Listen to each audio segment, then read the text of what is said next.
বয়সজনিত হাড় ক্ষয়, এটা আসলে বাংলাদেশের একদমই কমন একটা সমস্যা। বয়স হলে মানুষ ধারণাই করে যে হাড় ক্ষয় হবেই, কিন্তু বয়সজনিত হাড় ক্ষয় আসলে বিভিন্নভাবে কি বলবো যে প্রতিকার করা যায় বা প্রতিরোধ করা যায় অনেক আগে থেকে।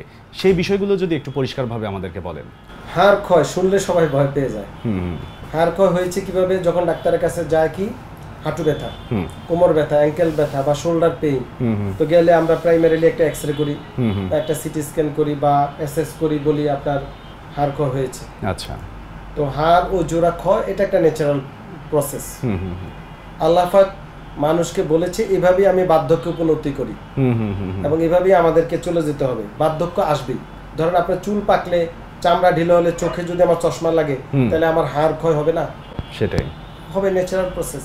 প্রবলেমটা হচ্ছে যদি ক্ষয় হওয়ার পরে কষ্ট হয়, ব্যথা বেদনা হয়, হাঁটতে পারে না, চলতে পারে না, নামাজ পড়তে পারে না, তখনই যত ঝামেলা। ক্ষয় হলে কোনো সমস্যা নেই। এই ঝামেলার জন্য আমরা আসলে মূলত ডাক্তারদের কাছে যাই রোগীরা। তো এই তখন আমরা বলি আপনার ক্ষয় হয়েছে। এখন এই ক্ষয়টা হাউ টু প্রিভেন্ট। কিছু ক্ষয় আছে আপনার, ধরেন অটোইমিউন ডিজিজ, বংশগত রোগ বা বিভিন্ন কারণে পরিবেশগত, বা ধরেন একোয়ার্ড, ধরেন আপনি দীর্ঘমেয়াদ আপনি হোঁচট খেয়ে পড়লেন, রোড অ্যাক্সিডেন্ট, পড়ে গিয়ে ক্ষয় শুরু হলো। আর্থ্রাইটিস রোগ, অটোইমিউন রোগ, বিভিন্ন ভাইরাল ব্যাকটেরিয়াল ইনফেকশন থেকে হয়েছে, সেটা তো ওটার কারণ হয়েছে, আপনাকে ওই কারণ চিকিৎসা দিতে হবে। কিন্তু কিছু আছে আমাদের রুগীরা তৈরি করে, আমরা তৈরি করি বয়সের সাথে সাথে, যেমন আমরা হাঁটা চলাফেরা করতে চাই না, মুভমেন্ট কম, খাবার একই রকম খাবার নিয়মিত খায়, অনেকে আছে দেখবেন ফাস্ট ফুড খায়, বা অনেকে শুধু কেবল শাকসবজি খায়, অন্য প্রোটিন নেয় না। এই জন্য আমাদের খাদ্যের উপরে জোর দিতে হবে। খাদ্যে যদি ঘাটতি হয় তখন কিন্তু এই রোগগুলো আসতে পারে। কি কি ধরনের খাদ্য আমরা খেতে পারি স্যার? এই ক্ষেত্রে আমরা প্রথমত বলবো যে হাড় ও জোড়া পুষ্টির যে খাবারগুলো, স্পেশালি দুগ্ধজাত যত খাবার আছে। বাচ্চা জন্মের পরে কি খায়? মার বুকের দুধ। আবার মানুষ বুড়ো হয়ে গেলে কি খায়? দুধ খাওয়ানো দরকার, বলেন এই কথা। এই যে প্রাচীনকাল থেকে কথাগুলো আসছে, এগুলা কিন্তু ভ্যালু আছে, যদিও স্টাডি এগুলার পক্ষে। তো এই জন্য দুধ ও দুগ্ধজাত যত খাবার আছে এগুলো খুবই ইম্পর্টেন্ট। হ্যাঁ, তারপরে হচ্ছে বিভিন্ন প্রোটিন, যেমন মাছ, ছোট মাছ খুব ইম্পর্টেন্ট, সামুদ্রিক মাছ, ছোট মাছ, মানে হাড় ও জোড়া সুস্থ রাখতে খুব ইম্পর্টেন্ট। ভিটামিন ডি, এখন ভিটামিন ডি সমৃদ্ধ খাবার যেমন কি বাদাম, পনির, ডিম, এগুলোর মধ্যে ভিটামিন ডি থাকে, যেগুলো সুস্থ রাখতে সাহায্য করে। বিভিন্ন মিনারেল, খনিজ লবণ খুবই দরকার। আয়রন সমৃদ্ধ খাবার কোনগুলা? যে খাবারগুলা যত রঙিন, লাল খাবার, আয়রন সমৃদ্ধ খাবার মানে রঙিন। আচ্ছা, তারপরে হচ্ছে আপনার সার্কুলেশন বাড়াইতে হবে। একটা জোড়া নষ্ট হওয়ার ক্ষেত্রে রক্ত চলাচল কমে গেলে কিন্তু হতে পারে। তো সার্কুলেশন বাড়াইতে গেলে আমাদের কি করতে হবে? কায়িক পরিশ্রম করতে হবে, হাঁটা চলাফেরা করতে হবে, সূর্যের আলো লাগাতে হবে, খেলাধুলা করতে হবে।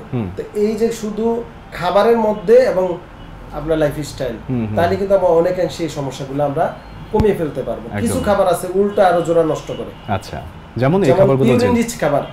এই যে কোরবানির ঈদ চলতেছে আলহামদুলিল্লাহ, তো সেই ক্ষেত্রে এই কোরবানি ঈদে আমরা মাংস, যে রেড মিট যদি অতিরিক্ত খান, পিউরিন রিচ ডায়েট, আচ্ছা, অতিরিক্ত যদি খান তখন কিন্তু আপনার শরীরে ইউরিক অ্যাসিড বেড়ে যাবে, তখন কিন্তু ওই জোড়া নষ্ট হয়ে যাবে, যেটা বলে আমরা গাউটি আর্থ্রাইটিস।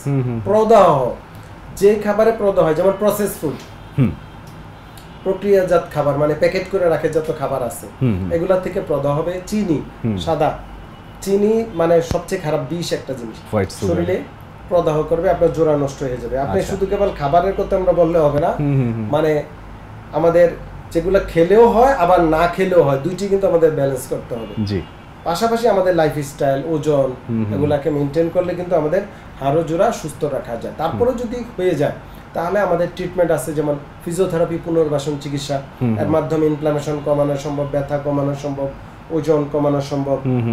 তারপরে হচ্ছে আপনার বয়স ভেদে এক্সারসাইজ, বয়স ভেদে, বাচ্চাদের একরকম, বয়স্কদের একরকম। আমি কিন্তু রুগীদেরকে বলি 60 ইয়ার্স ওল্ড রুগী এসে যদি বলে আমি ফুটবল খেলতে চাই, তার জন্য হারাম, তার জন্য ফুটবল না, অবশ্যই তার জন্য হচ্ছে নিয়মিত হাঁটা, তার জন্য সাঁতার কাটা, তার জন্য সাইক্লিং, স্ট্যাটিক সাইক্লিং।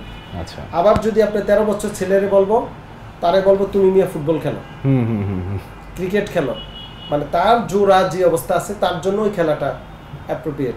এখন মানুষ আমাদের দেশে মানুষ মনে করে খেলাধুলা ভালো, ওকে 60 ইয়ার্স লোক গিয়ে ফুটবল খেলা শুরু করে কোমর ব্যথা, হাড় ইনজুরি, আর্থ্রাইটিস, ক্ষয় টয় নিয়ে আমাদের কাছে হাজির।